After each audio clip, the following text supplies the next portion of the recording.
Le désert force l'humilité, le naturel. Et puis, il faut qu'on accepte aussi notre imperfection. Il y a aussi l'idée du voyage, voyager avec des musiciens avec lesquels j'ai déjà tourné, avec lesquels j'ai développé pas mal de choses et appris pas mal. C'était important pour moi d'aller un peu vérifier ces liens entre nous, parce que dans le voyage, il n'y a pas de mensonges et il y en a encore moins dans le désert.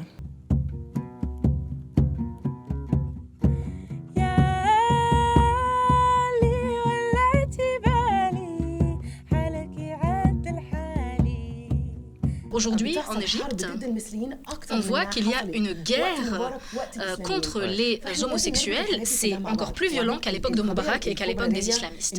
Pour moi, la question féministe, c'est une question fondamentale. Lorsque la femme obtiendra ses droits, alors les minorités également dans la société pourront défendre leurs droits.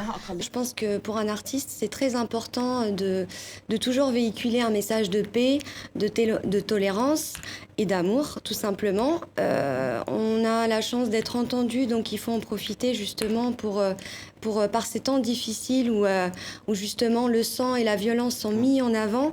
Il faut réussir à contrer ça, à combattre ça, et c'est le rôle d'un artiste.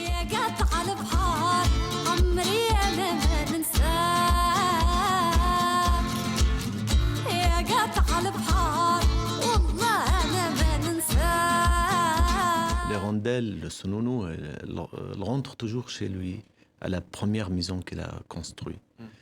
Même on a des histoires chez nous qu'il y a des hirondelles. Elles sont rentrées, elles ne sont pas trouvées leur maison, donc elle était morte. Je l'ai dessiné juste 10 minutes après les attentats. J'ai réfléchi, l'idée est venue rapidement. J'ai imaginé la mer en sang, puisque le drapeau tunisien, l'étoile et le croissant, j'ai mélangé les deux. J'étais choqué, on n'a pas encore le temps vraiment d'oublier les anciens drames et de faire notre deuil sur ce qui s'est passé au musée du Bardo, par exemple, pour ce qui est de la Tunisie. Trop souvent, on voit que l'actualité qui nous sature, qui nous accable, qui provoque d'ailleurs rejet et même hostilité, eh bien, elle nous empêche de comprendre ce grand travail qui est à l'œuvre. J'ai personnellement été tout à fait surpris, mais très agréablement, par ce réveil de la société civile au Liban, mais il s'inscrit, selon moi, dans une crise de système de type révolutionnaire, car les différents régimes arabes ne sont tout simplement plus capables de subvenir aux besoins élémentaires de leur population. Ils ne peuvent que la réprimer ou la racketter. J'ai compris, je pense très tardivement, que j'étais blanche. C'est-à-dire, j'ai peut-être mis, je sais pas, j'ai compris que j'étais blanche à 35 ans, ce qui est déjà un privilège. Et en France, on parle très peu du privilège blanc. Et je pense qu'on a encore un gros travail à faire sur notre histoire coloniale, qu'on essaye tout le temps de gommer avec cette espèce d'esprit républicain. Non, il n'y a pas de couleur, on est tous pareils. Et en fait, qui gomme des inégalités qui sont très puissantes. Pour ceux que j'appelle les BBB, les bons blancs bobos, c'est devenu très compliqué de ne pas être raciste. Avant, dans les années 80, c'était très pratique. Il y avait « touche pas à mon pote ». Les enfants d'immigrés arrêtaient leurs études générales en 5e pour faire un CAP mécanique ou esthéticienne. Et les enfants de BBB faisaient Normal Sup ou Sciences Po, très simplement. Dans les classes desquelles on mettait toujours soit un fils d'ouvrier, soit un noir. J'ai dit soit un arabe, j'ai dit soit. Ce qui permettait de dire que quand même, yes, week-end, quand on veut, on peut, que si les autres ils sont pas là, c'est peut-être un tout petit peu de leur faute. Amir Ramsès, je sais que vous aimez beaucoup la musique, peut-être quelques réactions à ce qu'on vient d'entendre, d'abord de Doom et puis aussi donc de La Gale. Bon, c'est pas mon première expérience, je connais sa musique, bien sûr, depuis longtemps, je suis grand fan et comme d'habitude, c'est génial. Et le rap de La Gale?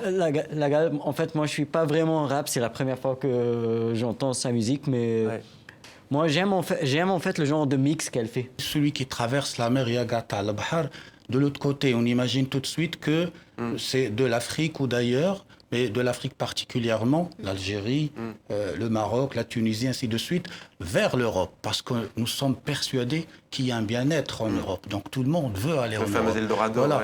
J'aimerais traverser de l'autre côté, genre de la France au Maroc. Des thèmes universels en fait auxquels peuvent se retrouver à la fois tous les Français, qu'ils soient issus de l'immigration ou non, mais également des thèmes vraiment propres à notre communauté.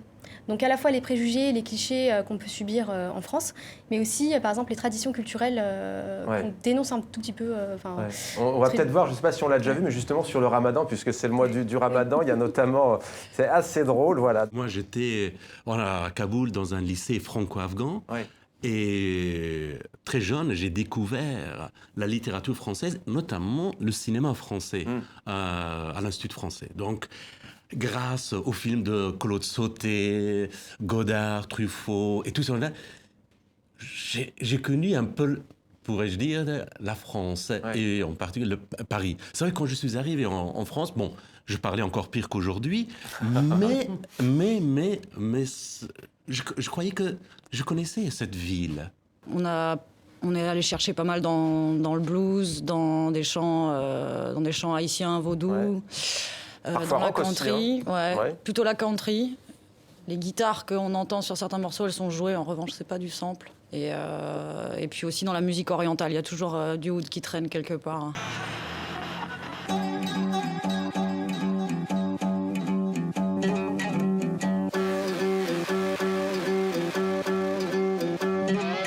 J'ai des astres dans le viseur qui me portent la poisse. Ma carcasse absente de l'enregistrer leur cadastre. Ma gueule encadrée dans leur liste et leur cave. Le code génétique qui trahit à chaque fois je me déplace. Sous d'absurdes lignes à la une, on m'affuble. Mon image dissoute à la crasse et à l'usure. Et pour m'expliquer sur l'origine de mes séquelles, j'ai droit à mon briquet et mon essence culturelle. On n'a jamais tué personne au nom de la littérature, alors qu'au nom des religions ou des idéologies, c'est tous les jours. Et que... c'est un peu ce que je disais, c'est-à-dire que pour moi, l'être humain, il est infiniment complexe, il est très contradictoire, on a tous nos propres contradictions, on n'est pas forcément en accord avec nous-mêmes déjà, donc être en accord avec, disons, des identités, des appartenances, des idées toutes faites, d'une certaine manière, il y a forcément, c'est comme le lit de Procuste, quoi, c'est-à-dire qu'on coupe tout ce qui dépasse et finalement c'est un peu la mort de l'humain. Et il y a surtout aussi plein de musulmans laïcs, plein de gens qui sont arabes ou d'origine musulmane ou de culture musulmane qui sont laïcs ou qui sont athées et ils ont aussi besoin d'une visibilité, on les oublie toujours et ils existent en France ou ils existent aussi dans le monde arabe et voilà, c'est de la diversité, de l'acceptation évidemment de nos différences et de notre multiplicité que viendra la solution et surtout du fait qu'il faut qu'on cesse de cliver les choses et qu'on cesse de penser qu'il y a un là-bas et un ici. Les problématiques économiques aujourd'hui sont les mêmes, les problématiques culturelles sont les mêmes, les problématiques politiques sont les mêmes et la problématique terroriste est la même. Et ce n'est que quand on prendra les choses globalement qu'on arrivera à combattre cette hydre qui joue là-dessus, qui joue sur nos fractures, sur nos peurs, sur le fait que les médias continuent à parler d'ici et de là-bas et que le monde n'est pas comme ça. Si on accepte une mondialisation économique, il faudrait qu'on accepte d'abord la mondialisation humaine qui, elle, existe et est réelle.